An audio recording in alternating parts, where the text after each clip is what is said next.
Yes, please, come down. There are plenty of seats. They're not going to sit in the front. Make yourself at home.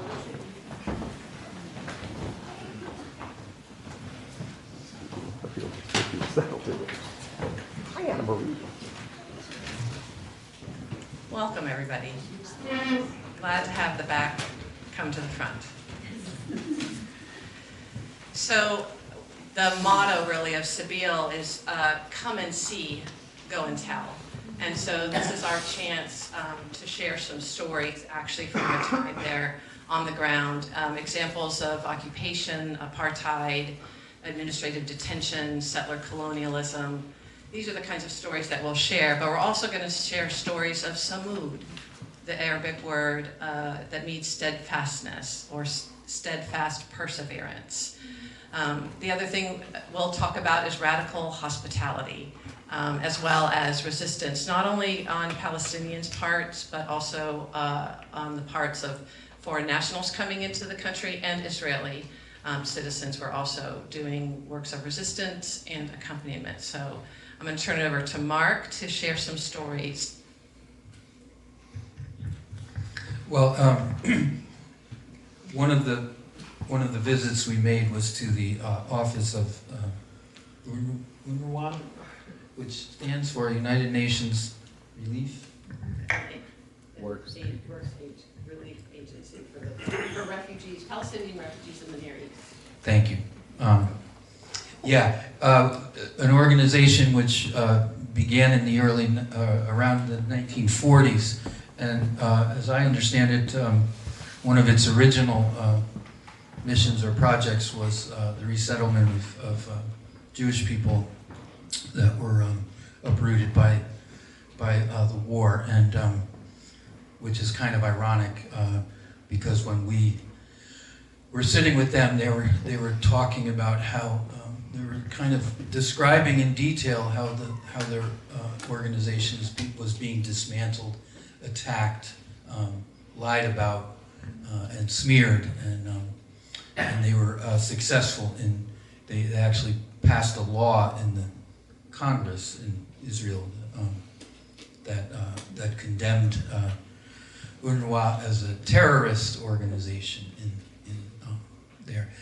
What they told us, and this was, by the way, Sunita and Beth and I were on the delegation that happened last few days of August, first few days of September of last year. So what was going on then, you may remember there was issues around the polio vaccine and basically they were telling us that it's becoming impossible to even distribute the polio vaccine because they needed a ceasefire, and because part of the ongoing slaughter also involves turning off electricity in large swaths of the Palestinian communities, and then you need to have like a chain of refrigeration to transport these or to get these vaccines out. It was just an example, but they were describing the scope of their work, like 45,000 students in the West Bank, 50,000 in Gaza, and 200 schools in Gaza, 43 health centers in refugee camps, which were home to 1 million refugees, and then of course the 30,000 children in shelters, and they were getting food and education and basic needs to all of these folks, and as we were meeting with them, they were the government was in the process of destroying all that, and they pretty much have succeeded at this point. And was I going to talk about Plaza? Yeah. And so just another, part of it. It's as our friend Mang Zarni, who was my Buddhist friend. Yeah, your Buddhist friend. Thank you. He described it as the overall experience. What he saw, he described it as a vast ecosystem of genocidal practices. Okay, and so this was another piece of that. And then the other thing I wanted to mention was a visit that we made to Mazin Kumsia, and I'm sorry to massacre his name. But he's a person that I've known now. We had met at our previous, Beth and I were there in 2009.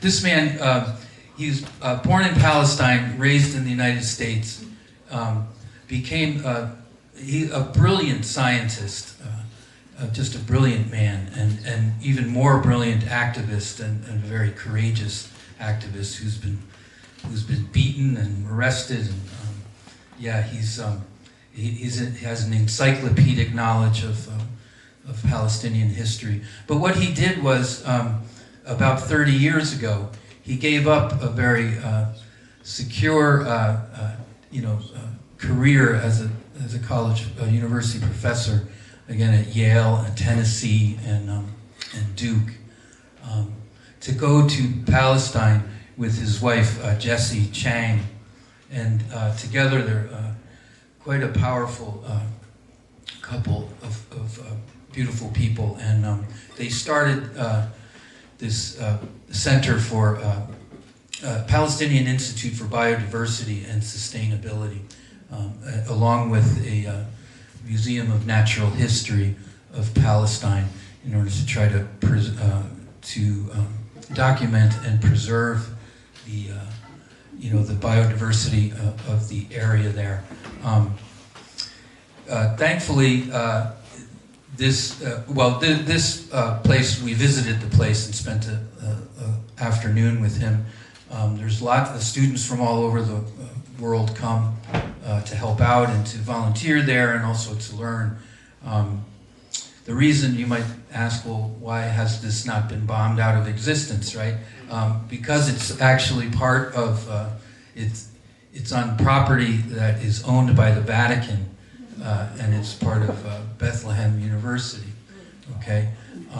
So, Mazen and his wife have kind of been able to use that space, again, to try to, it's another part of the whole Palestinian experience, to stand your ground, to hold on to the land, and then also to hold on to identity and history and all. And one of the things that he really kind of described most poignantly was how the settlements, these illegal settlements. By the way, I think we need to, at this point, we're talking about genocide. We need to start changing some of these terms, like settlements. These are criminal racketeering centers, and it's stolen land and everything. I mean, these places, as Sunita was explaining, it's like a different planet. You literally have highway systems parallel to one another, on which highway systems on which Palestinians cannot drive. And they look like gated communities in the suburbs of Connecticut, basically. But what Mazen was trying to explain was that, for example, they've imported all these European things into, they're trying to turn the place into Europe or something, or their idyllic image. Anyway, one of the things they bring in is pine trees, which are completely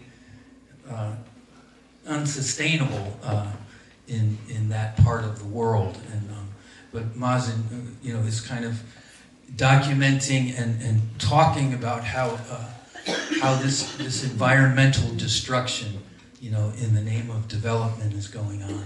And so, but the last thing I wanted to say about that was, I live in New Haven, Connecticut, and I have for more than 30 years. And Mazen taught at Yale, and anybody who knows him, he's a brilliant man. Nominated for a Nobel Prize, yeah, I forgot about that.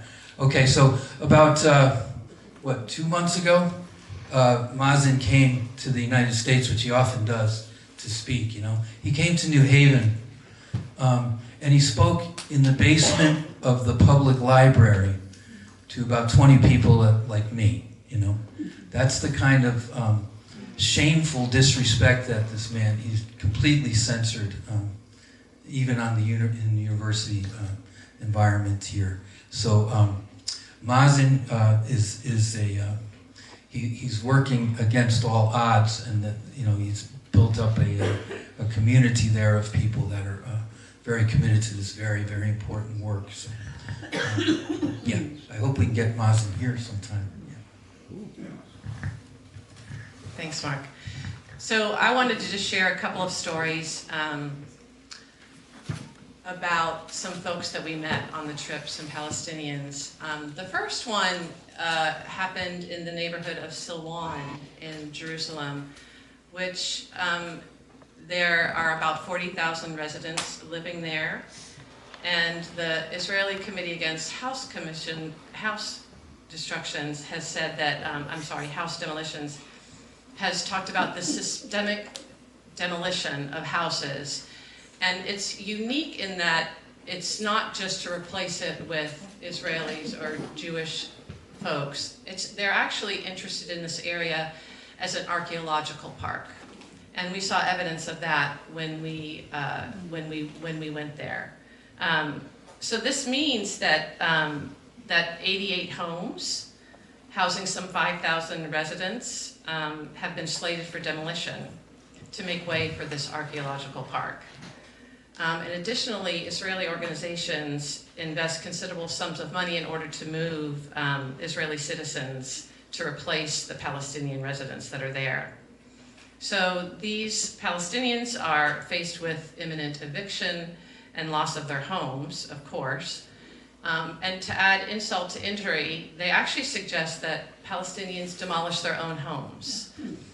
Because if they don't demolish their own homes, they have to pay for the demolition that the Israelis do. And if you fight it and go to court, you have to pay court costs for that as well. So it's really a lose-lose situation. And we made our way to the home of Fakhri Abu Diab and his wife, Amina. And his house had been destroyed in February of 2024, so last year. Fakhri and his family had decided to stay, an example of samud, steadfast perseverance, and they were rebuilding. But they were rebuilding without a permit, which is impossible for Palestinians to get. So prior to our visit, 2 weeks prior, they had received an announcement that the house that they had rebuilt, just a portion of it, was slated to be destroyed. And we met Fakhri and Amina there, and Amina, this is an example of radical hospitality. We were served a full-out Palestinian meal that Sabeel served us. Amina had cooked the whole meal, and we were able to sit down and enjoy that with them. So as Mark mentioned, and the reason I have this paper here is to kind of, it's my emotional support to tell this story. We had been there in 2009, 15 years ago, and it wasn't until the end of the visit that Mark and I were kind of looking at one another going, something about this is really familiar. And with the help of Scott Schaefer-Duffy, who organized a Catholic Worker Peace Team that we were part of in his steel-trap mind and memory, he helped us to recollect and kind of put the story together. Mark and I didn't actually realize that we had visited Fakhri 15 years ago in his house. It was the same house. We only realized as we were walking out what would have been the front door, and then we saw this alleyway, and we were both like, oh my God, it's the same house. And when we were there, it was slated for demolition at the time. We sat in the living room. Yeah, we sat with Fakhri. Yeah, we sat with Fakhri in the living room. He was showing us paintings on his wall, and he was telling us a story about how his children would pack their toys in their backpacks on the way to school because they were afraid that they would lose them if the house was demolished while they were away. And I just think about, you know, this family who has persevered to stay there. 15 years have gone on. A new generation has come, and no family home for them to return to. No living room. It's basically rubble, and you can see this throughout the whole of the neighborhood. So that's the story of Fakhri and Amina, and there's stars of David on the houses that have been on the remaining walls. Yeah, that Israelis have come in and put the Star of David on there.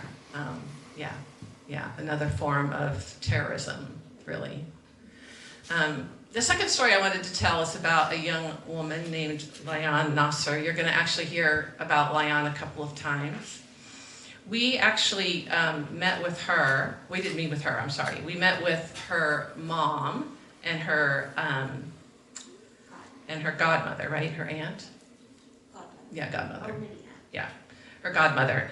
And so Layan, the story about her is that in the summer of 2021, she was a student at Birzeit University, and she had been arrested, and this is quite poignant considering what's happening, I think, with university students here demonstrating against Palestine.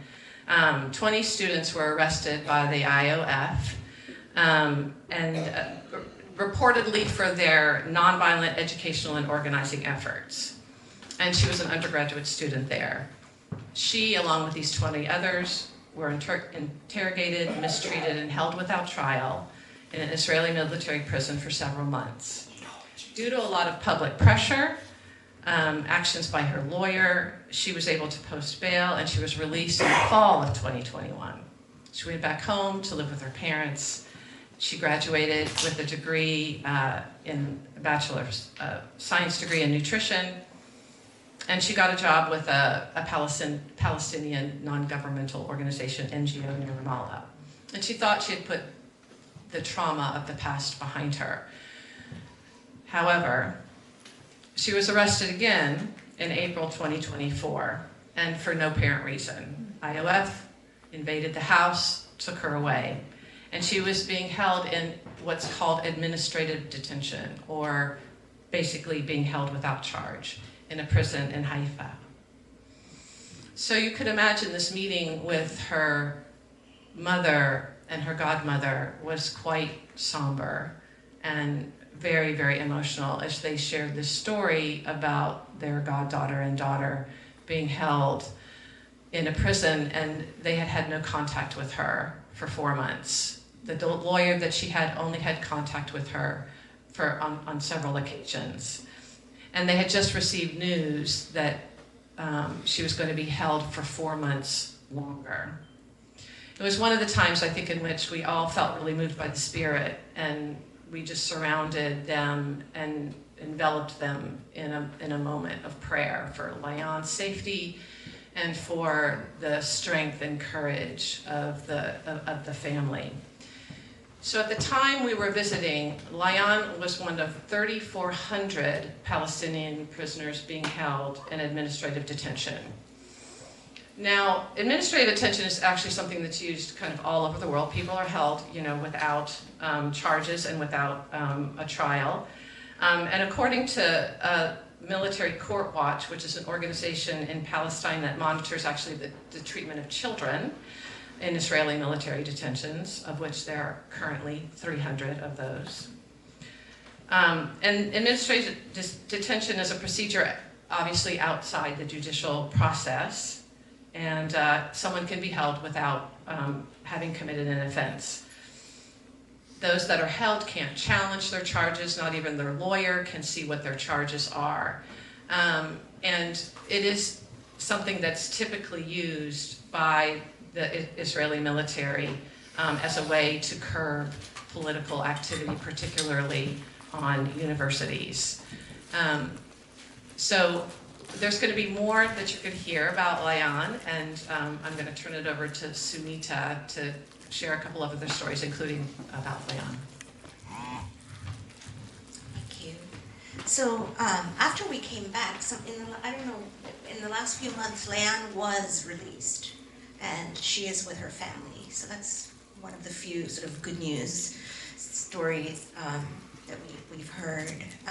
And the story of Layan was particularly poignant for me because doing this work of activism around democracy in India, which is going down fast, we keep hearing of activists, journalists, teachers, scholars in India who are being arrested in the same way. It's called UAPA, it's Unlawful Activities Prevention Act, and basically they say, you know, you're a terrorist, basically, and without any evidence, without any trial, you're put away, and they don't need to tell you anything. People are languishing in prison.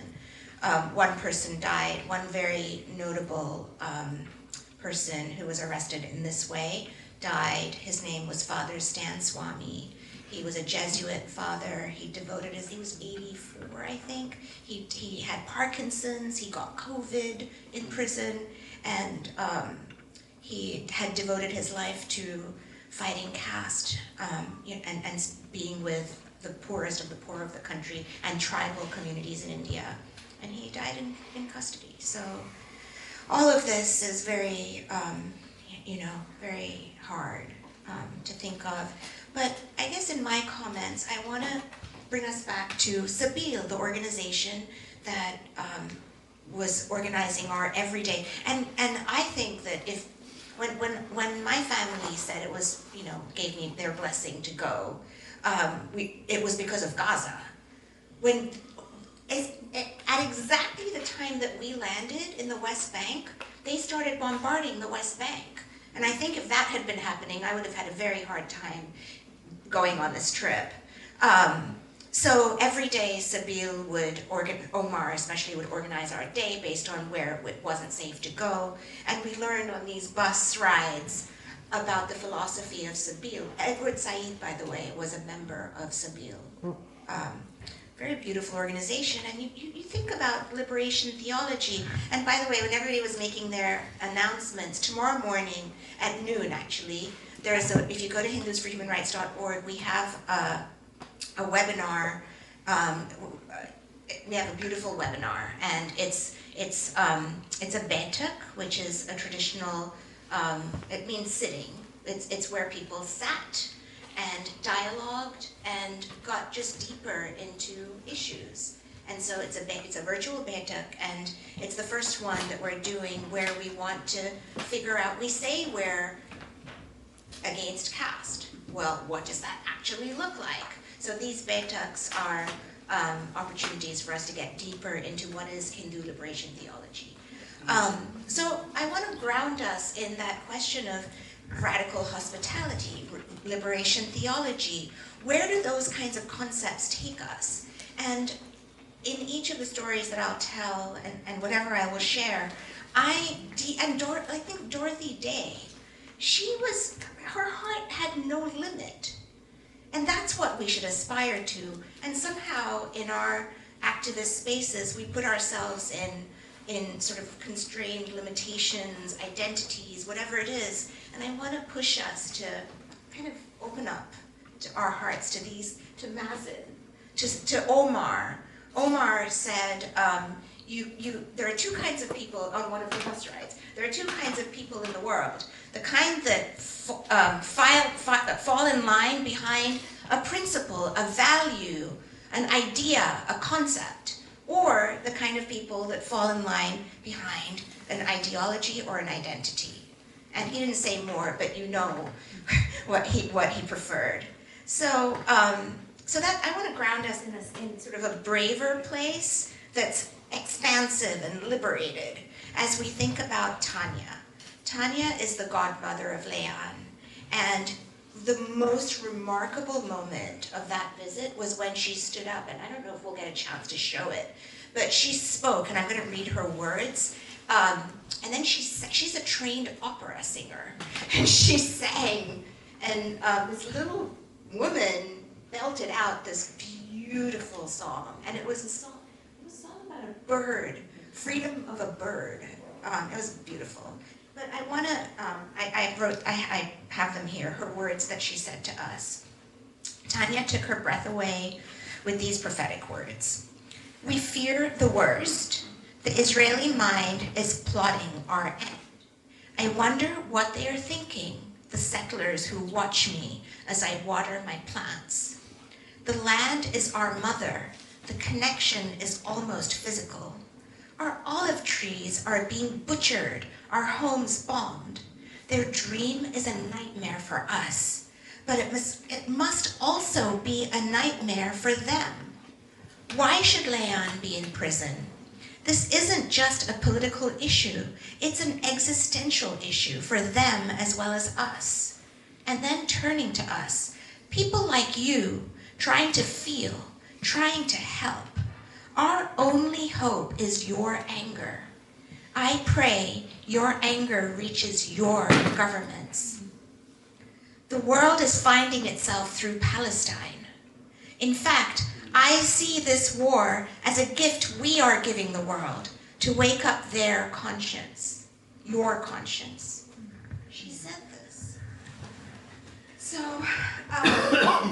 so I just, over and over again in my life, as I've done work in India and Afghanistan, on this trip in Palestine, I find that when we go places, when we go to wherever we go in the world and come back to our relative safety here, we come at issues with a certain lens.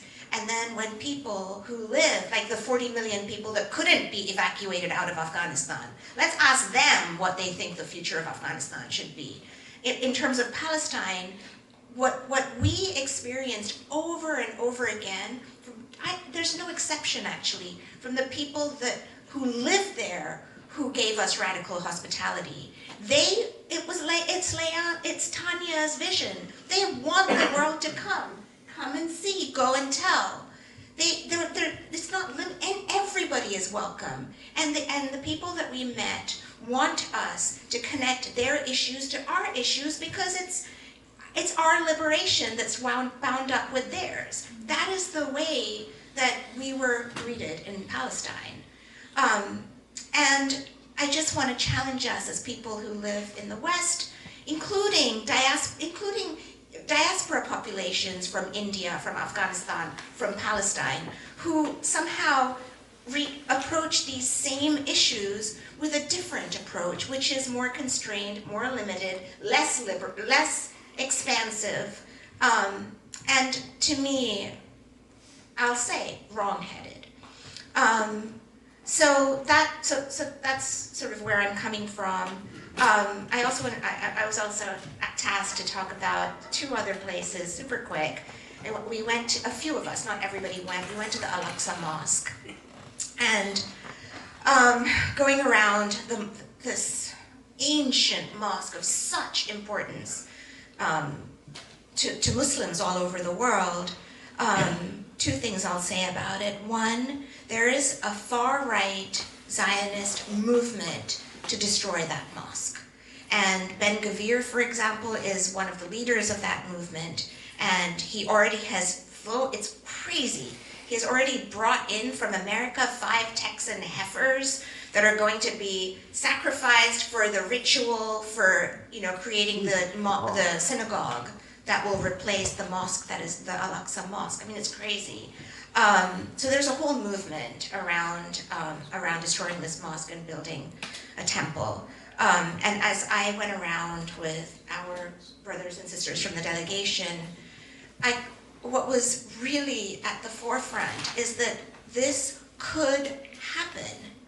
This Al-Aqsa Mosque could be destroyed in our, forget lifetime, in the near future. And I have been a couple of times to the Ram Temple in Ayodhya before it was built, in the site where they were going to build it, and after it was built.